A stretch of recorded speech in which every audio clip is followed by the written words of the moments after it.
Many of you have requested detailed dimensions and instructions on my cat tree build. So in this video, I'll be going over all the steps that I took to build my cat tree, as well as giving you detailed dimensions that you can follow along with. Here you can see a full sheet of 4x8 MDF, and I marked out all of the dimensions on there for what you'll need to cut. And as you can see, you don't quite use an entire sheet of MDF, so you'll have a little bit extra to do some other project with.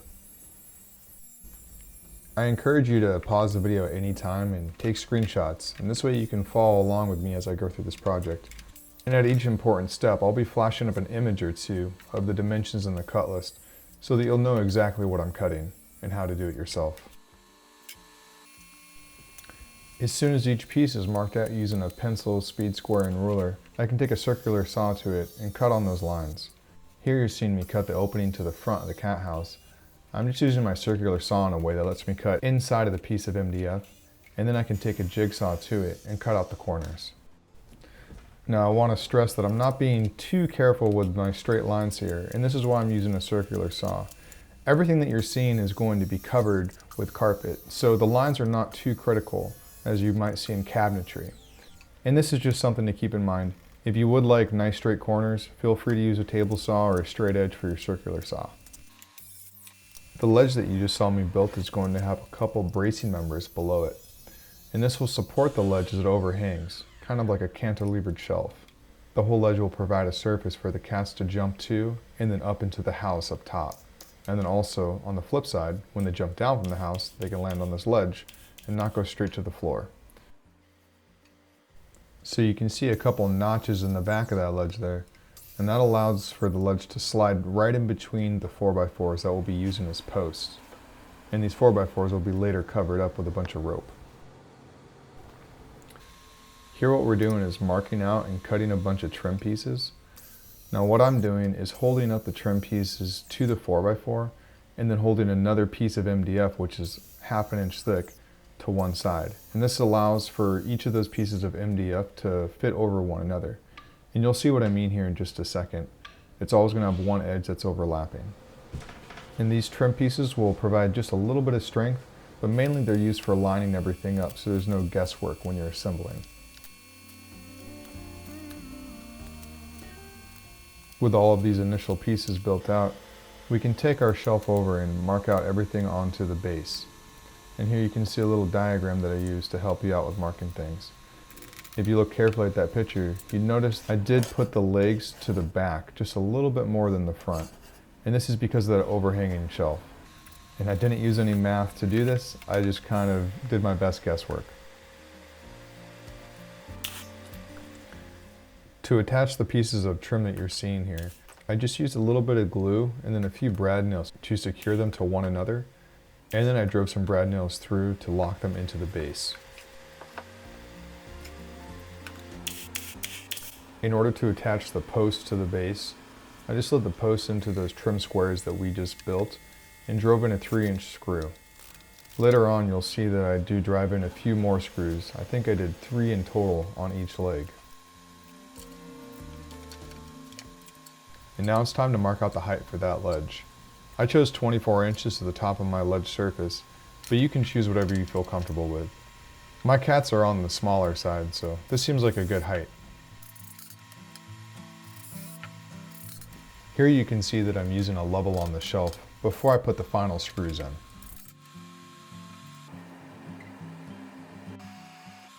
The final step here is to mark out onto the 4x4s where that shelf is. And this will help for when we're putting all that rope on to where we need to cut it away. We do not want any rope between the 4x4s and the shelf.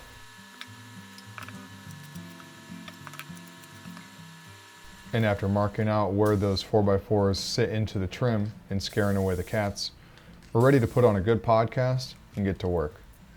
This part takes a lot longer than it looks on film, so be prepared to be in this position for a while.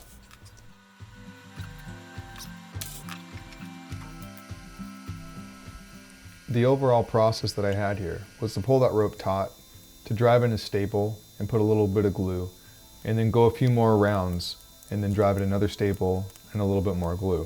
As we approach those lines that we made for the shelf or the ledge, I can cut that away using my utility knife. I don't want to completely cover those up, otherwise I might lose them. Then you just repeat this entire process all the way down until the entire 4x4 is covered up. And what felt like days later, we're finally done wrapping up those posts. And now the cats have something to scratch on and climb up. Here I'm just driving a few more screws into the base there, and that really locks those posts in a little bit stronger. In sliding that ledge in, we can see how the final assembly is going to look, minus the carpet, of course.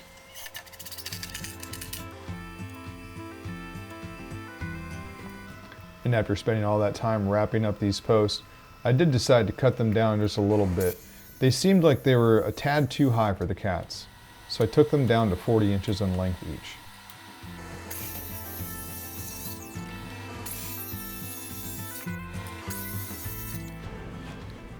There we go. This seems much better. So with those posts cut to the final height, we can move on to assembling the cat house, which will sit on top of them.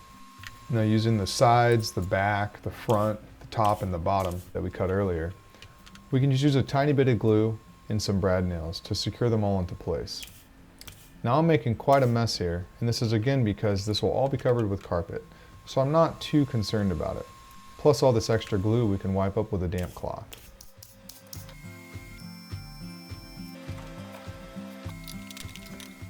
With the bottom secured into place, the last thing to install is that top. I decided to put a 1/2 inch recess onto the top, and this will make sure that the cats are aware when they're laying on top where the ledge is. There has been a few moments in the past where the cats are laying on something where there's no lip, and when they fall asleep they have a tendency to fall off, and I was trying to avoid this from happening. With the housing structure now complete, you can use this diagram that I provided for you to help you mark out where the legs are going to place. Now I didn't do it in mine, but I would recommend doing trim pieces on the bottom of your cat house, just like I did on the base here. With the housing now secured, we can finish up those posts by wrapping up the remainder of that rope. I'd like to take a moment to thank the sponsor of this video, Skillshare. Skillshare is an online learning community for creatives, where millions come together to take the next step in their creative journey. Skillshare offers thousands of inspiring classes for creative and curious people on topics including illustration, design, photography, video, freelancing, and much more. A few of the class topics that I recommend are for productivity and crafts. Thomas Frank has a class called Productivity for Creatives, Build a System that Brings Out Your Best, that I learned a lot from. In the class, he goes over the professional mindset and how we should carry ourselves as professionals in our industry. I loved how he detailed the importance of keeping our workspace clean so as to improve the efficiency and overall joy we get from being in our creative space. Skillshare is curated specifically for learning, meaning there are no ads, and they're always launching new premium classes, so you can stay focused and follow wherever your creativity takes you. The first 1,000 people to use the link in my description will get a free 1-month trial of Skillshare so that you can explore your creativity. And now moving on to the carpet. The first thing that I did here was laid out the carpet on the floor, and I made it just oversized from the base, and I transferred on the lines for where those posts came out of the base. So something that I did here that I recommend that you avoid is to take the post off and to assemble the carpet directly onto the base. You'll notice that I cut a couple big slots into the back of this carpet. This is completely avoidable as long as you take off those posts and you put the carpet directly onto the base.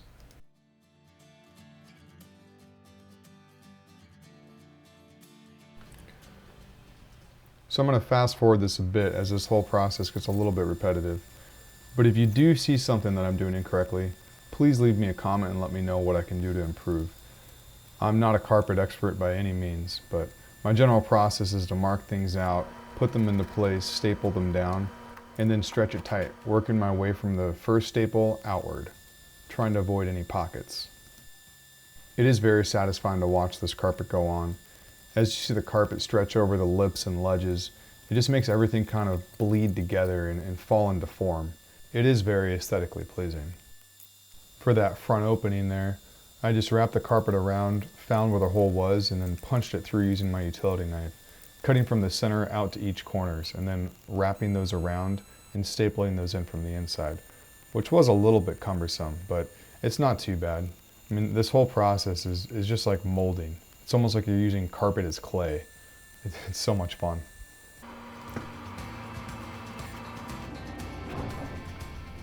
And after this top piece is put into place, the last thing that I decided to do with the carpet is put a piece on the inside. And this will give the cat something to lie down onto. And then plus this covers the screws that are on the inside going down into the posts.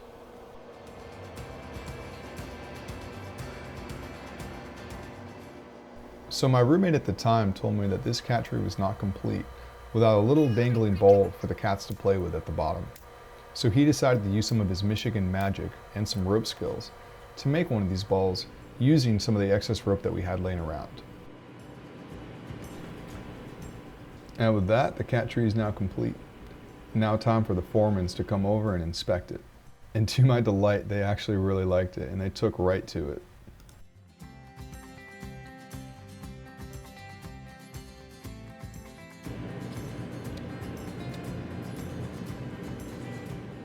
It's as though they were waiting for this their entire lives. So you can say that I was one happy cat dad.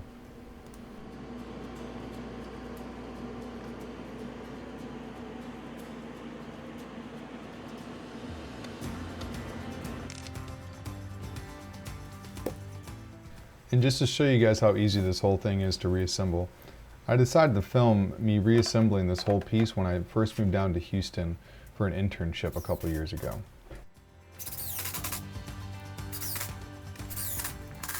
Now please continue to watch, there is more additional footage, but I would really appreciate it if you guys would leave me a comment if you like this video.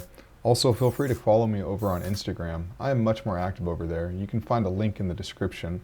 I hope you guys are doing really well. Enjoy the rest of this B-roll and I'll see you in the next video. Time to wake up. Come on.